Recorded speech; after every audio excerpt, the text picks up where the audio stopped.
Hi, welcome to love talkies. ప్రేమించుకుందాం రా episode number 86. Dhatri death mystery గురించి అర్నవ్తో చెప్తున్నాడు అమర్.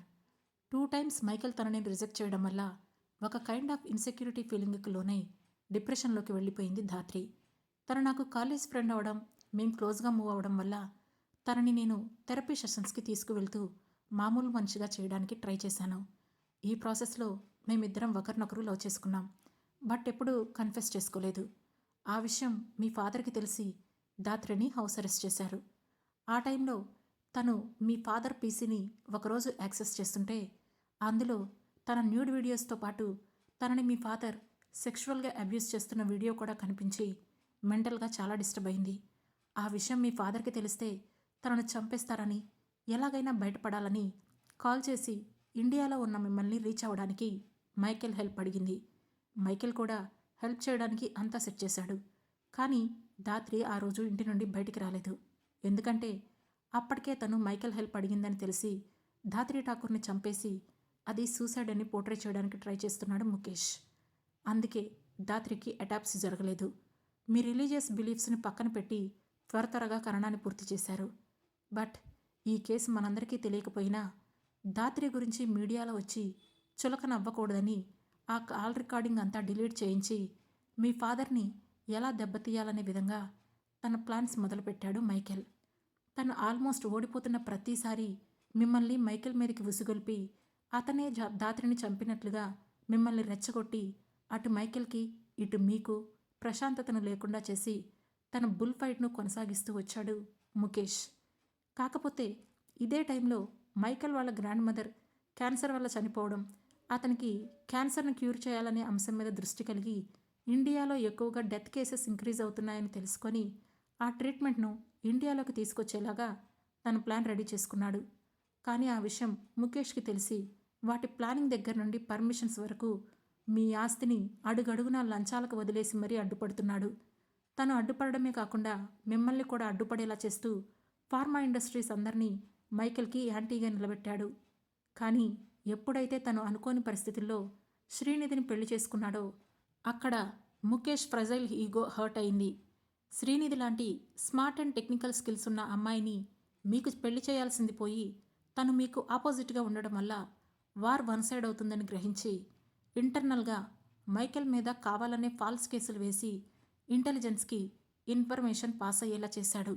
దానివల్ల ఆ కేసు మా వరకు రావడం, అసలే దాత్రి డెత్ మీద సస్పీషియస్గా ఉన్న నాకు ఇదొక అవకాశంలా దొరకడం, దాన్ని నేను ముందు నుండి నాకు మైకేల్ మీద ఉన్న డౌట్ని శ్రీనిధి మీద బాగా రబ్ చేయడం, అదే టైంలో తనకి మిస్క్యారేజ్ అవ్వడం, అది కూడా వాళ్ళు విడిపోవడానికి బాగా హెల్ప్ అయింది. కానీ అసలు చిక్కు అక్కడే వచ్చింది. ముఖేష్ ఎప్పుడు శ్రీనిధిని తన కాంపిటీటర్గానే చూశాడు. తనని చంపాలనే అనుకున్నాడు. కానీ ఎప్పుడైతే శ్రీనిధి ఆ ఇల్లు దాటి బయటికి వెళ్ళిపోయిందో తనని చంపేస్తే మైకేల్ సగం బలం పడిపోతుందని తన పనులన్నీ పక్కన పెట్టేసి మరీ శ్రీనిధిని వెతికి చంపడమే మెయిన్గా పెట్టుకున్నాడు ముఖేష్. మేం కూడా శ్రీనిధిని మంచి చేసుకొని తద్వారా మైకేల్ను అరెస్ట్ చేయించాలని తన చుట్టూ తిరగడం స్టార్ట్ చేశాం. మైకేల్ ఇదే టైంలో అందరినీ తన నుండి డీవియేట్ చేసి మనల్ని వేరే పనుల్లో ఎంగేజ్ చేసి తన వర్క్ కంప్లీట్ చేసి క్లినికల్ ట్రయల్స్కి వచ్చేశాడు. ఇంతలోపు మీ వాళ్ళు శ్రీనిధిని బెంగళూరులో కనుక్కోవడం, తన మీద అటాక్స్ జరుగుతున్నాయని కూడా తెలియని స్థితిలో శ్రీనిధి సేఫ్గా మైకేల్ కంట్రోల్లో బెంగళూరులో ఉండడమే జరిగింది.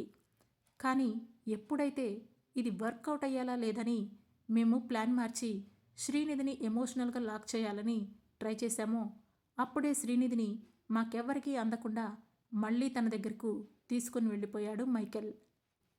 అదే దారిలో వాళ్ల మధ్య జరిగిన అటాక్ శ్రీనిధి మైండ్ మార్చడంలో హెల్ప్ అయితే అదే వాళ్ళ దూరాన్ని తగ్గించింది. ఇప్పుడు మనందరినీ హ్యాండిల్ చేయగలిగిన శ్రీనిధిని హ్యాండిల్ చేయాలంటే మైకేల్కి కొంచెం కష్టమైన టాస్కే. అందుకే తనకి ఎటువంటి విషయాలు తెలియకూడదు అన్నట్లు దాచి తనలో క్యూరియాసిటీని పెంచి తనే తెలుసుకునేలా చేస్తూ తనను ఎంగేజ్ చేస్తూ తన పని తాను త్వరగా పూర్తి చేసేసుకున్నాడు మైకేల్. అదే ప్రాసెస్లో రోజుకొక నిజం తనతో పాటు నాకు కూడా తెలుస్తూనే వచ్చాయి. అలా మా ఇద్దరికీ తెలిసిన ఈ లాస్ట్ నిజమే ధాత్రి ఎలా చనిపోయిందని. దీనికంతటికీ కారణం మీ నాన్న.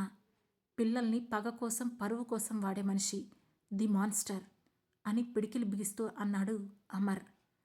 దాంతో చిన్నగా చెంపల మీద కొట్టుకుంటూ, నా చుట్టూ ఇంత జరుగుతుంటే నాకు తెలియకపోవడమేంటి? హౌ డిడ్ దిస్ హ్యాపెన్ అని అన్నాడు అర్ణవ్. అజ్ఞానంలో కళ్ళు చెవులు దొబ్బితే ఇదే జరుగుద్ది అని కోపంగా అన్నాడు జోసఫ్. జోసఫ్ అని చిన్నగా అయినా స్థిరంగా పిలిచాను. లేకపోతే ఏంటి శ్రీ, ఎన్నిసార్లు చెప్పానో తెలుసా వీడికి? మీ ఇద్దరు కూర్చొని మాట్లాడుకోండి, అసలేం జరుగుతుందో తెలుసుకోండి అని. కానీ ఎంత యాటిట్యూడ్ చూపించాడు తెలుసా?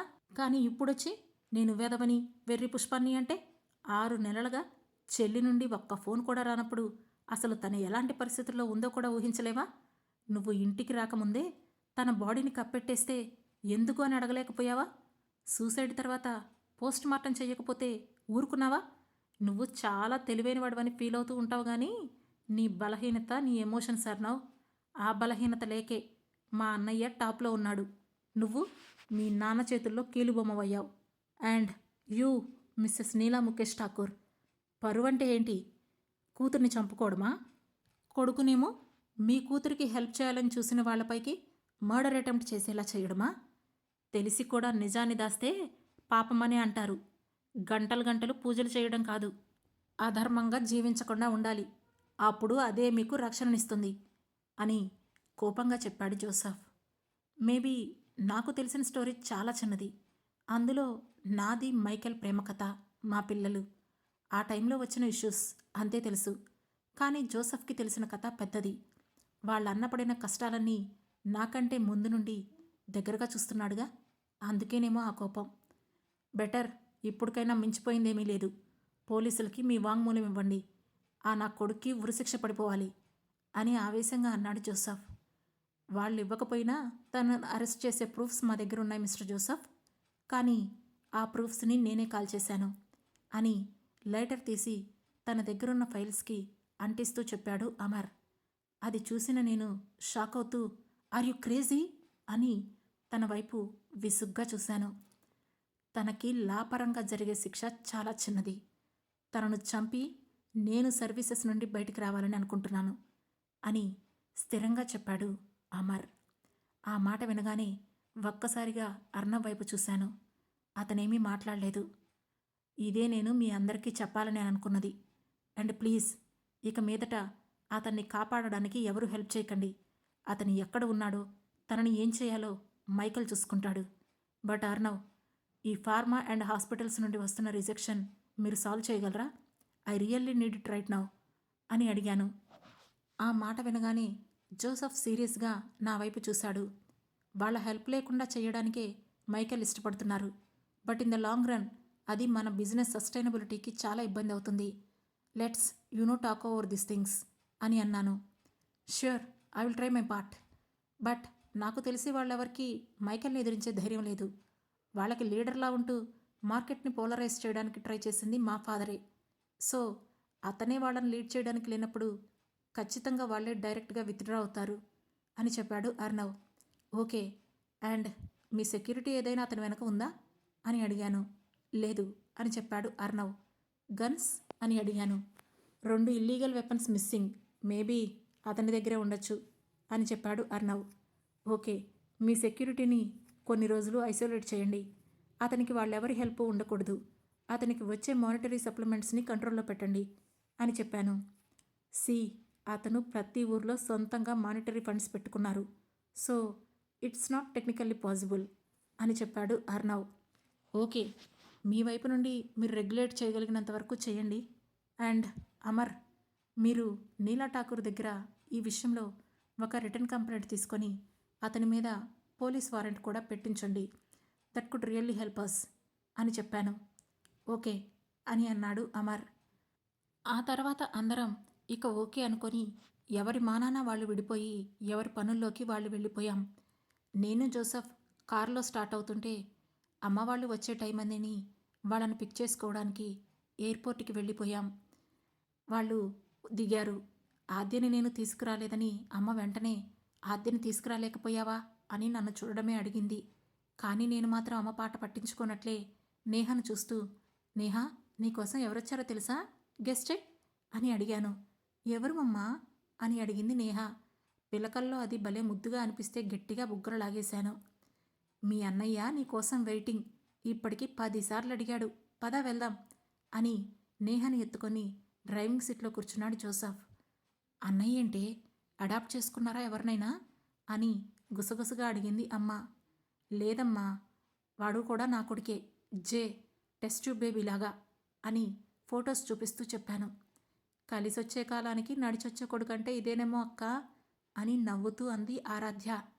నిజమే, వీడు అమెరికన్ లాగా భలే ఉన్నాడే అని అమ్మ మురిసిపోతూ అంది.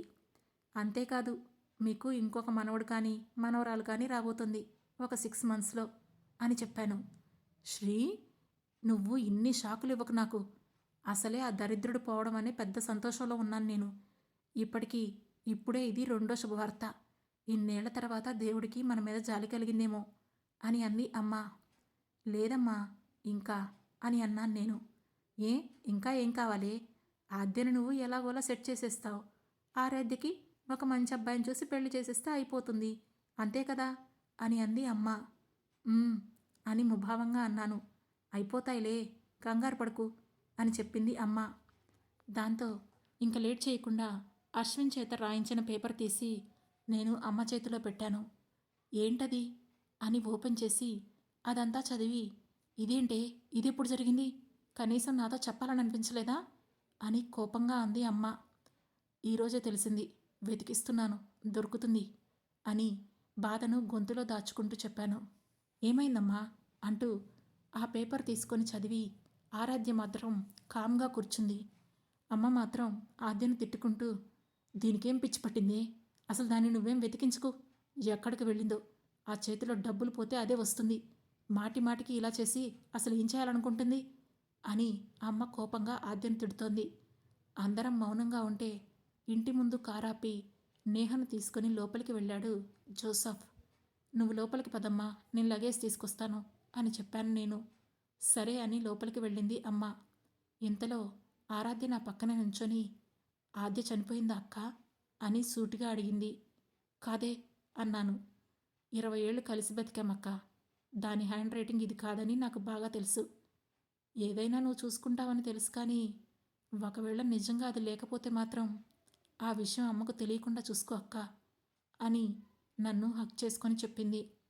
ఆరాధ్య వీపు మీద చేయేసి, పద లోపలికి వెళ్దాం అని అన్నాను. లోపలికి వెళ్ళి అత్తయ్య మామయ్యతో మాట్లాడి రూమ్లోకి వెళ్ళిపోయింది అమ్మ. నేను నేహా జే కన్వర్జేషన్ ఎలా ఉంటుందా అని అక్కడే నుంచొని క్యూరియస్గా చూస్తూ కూర్చున్నాను. మీ అన్నయ్య జే అని పరిచయం చేశాడు జోసఫ్.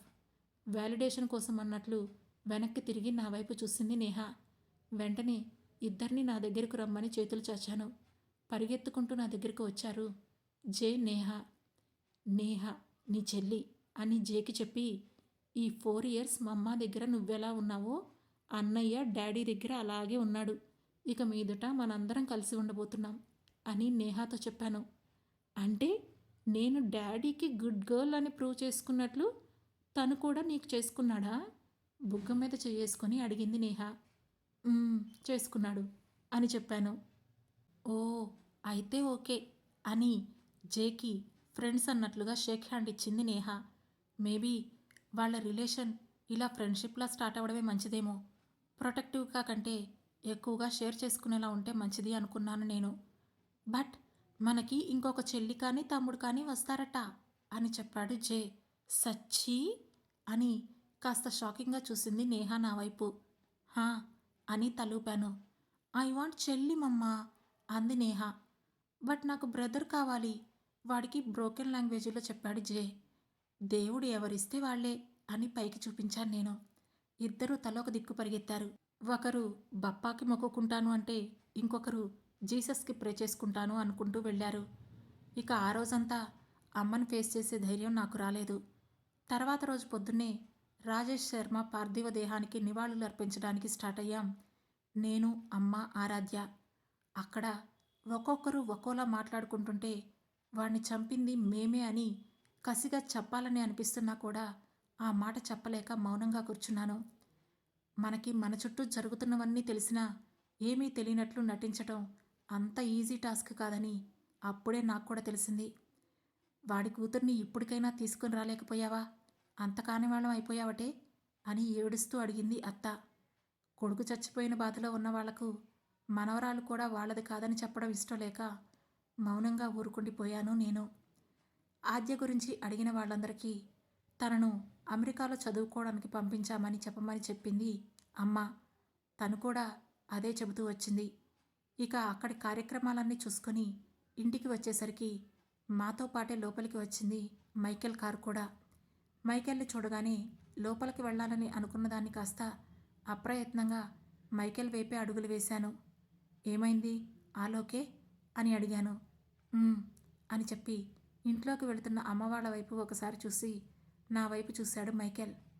చెప్పలేదు, తెలియకుండా దాచాలని అనుకుంటున్నాను అని తన భుజాన తలవాల్చి ఆర్ యూ హ్యాపీ నౌ అని అడిగాను. నాట్ ఎట్ అని. క్రిస్టిని చుట్టానికి వెళ్తావా అని అడిగాడు మైకేల్. వెళ్తాను, ఇక్కడే ఉంటుందిగా. నా మైండ్ ఇప్పుడు కొంచెం సరిగ్గా లేదు అని చెప్పాను. తనని అమెరికా షిఫ్ట్ చేస్తున్నా. ఈ బిల్ వన్స్ పాస్ అయ్యాక సిచ్యువేషన్స్ ఎలా ఉంటాయో మనకు తెలియదు కదా. ఆ ఎఫెక్ట్ తన మీద పడకూడదని లోపలికి నడుస్తూ చెప్పాడు మైకేల్.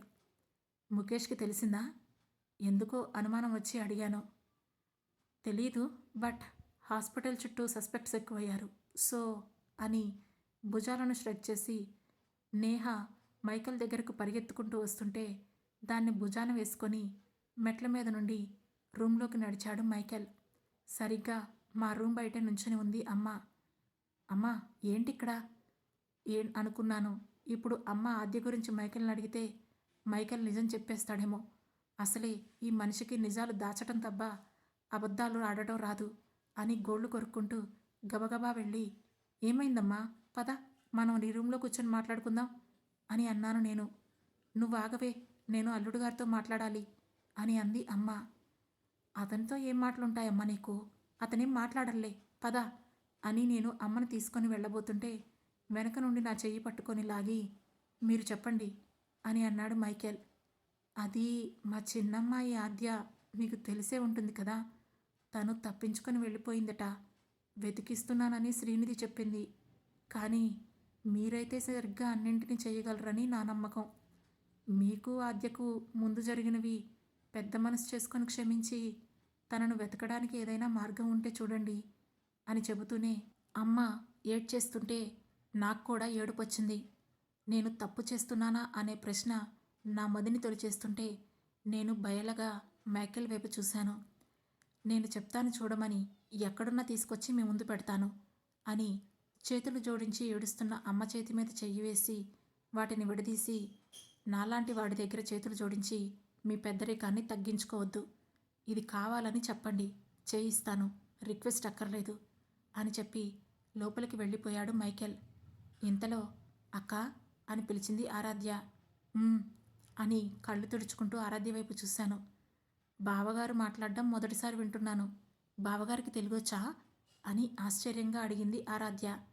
ఏం, మీ బావేమైనా ఆకాశం మీద నుండి ఊడిపడ్డా అని వెటకారంగా అడిగాను నేను. ఆ తర్వాత ఏం జరుగుతుంది తెలుసుకోవాలంటే వెంటనే మా లవ్ టాకీస్ ఛానల్ను సబ్స్క్రైబ్ చేసుకొని ప్రేమించుకుందాంరా సిరీస్లోని నెక్స్ట్ ఎపిసోడ్ను వినండి. మా ఈ కథ మీకు నచ్చినట్లయితే లైక్ చేసి, షేర్ చేసి, కమెంట్ చేసి, హై పాయింట్స్ కూడా ఇచ్చి మమ్మల్ని సపోర్ట్ చేయండి. Thank you.